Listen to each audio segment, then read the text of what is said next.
Khadijah Ward is the founder of Darkgirlboss. The brand, along with a book of the same name, aims to empower women in business. But when Khadijah applied to trademark the name, she received a legal letter from HUGO BOSS via their solicitors over her use of the word boss in Darkgirlboss.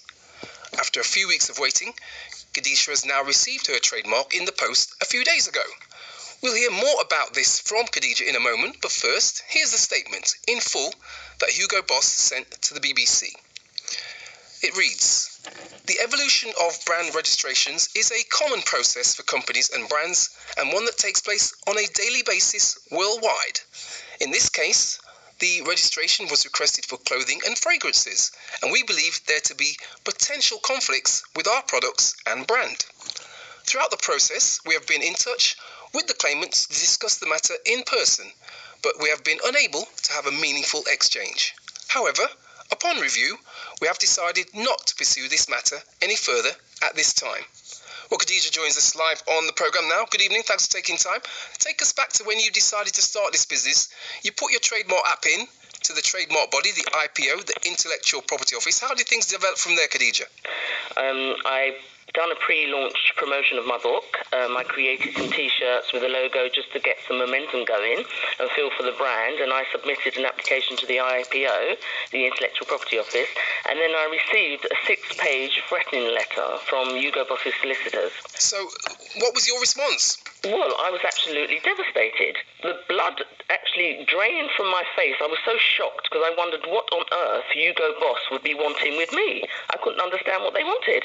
And as I continued to read the letter, they was accusing me of deceiving the public with my brand. They was telling me to permanently delete my Twitter account, all my other social media accounts with the word boss in, and I had to do that all within 7 days, withdraw my application from the IPO, or they would take legal action and I would possibly be liable for costs. And I was absolutely devastated. I was traumatized by it because I couldn't understand. It was so heavy-handed, and I couldn't understand what a large corporation like HUGO BOSS, who've been going since 1924, it's a German corporation, I couldn't understand what they would want with me. So what is the aim of the brand and the book in particular? I understand that you're aiming at women. Yes, the purpose of the book is to empower women and girls just to embrace their greatness and to help them into business as well.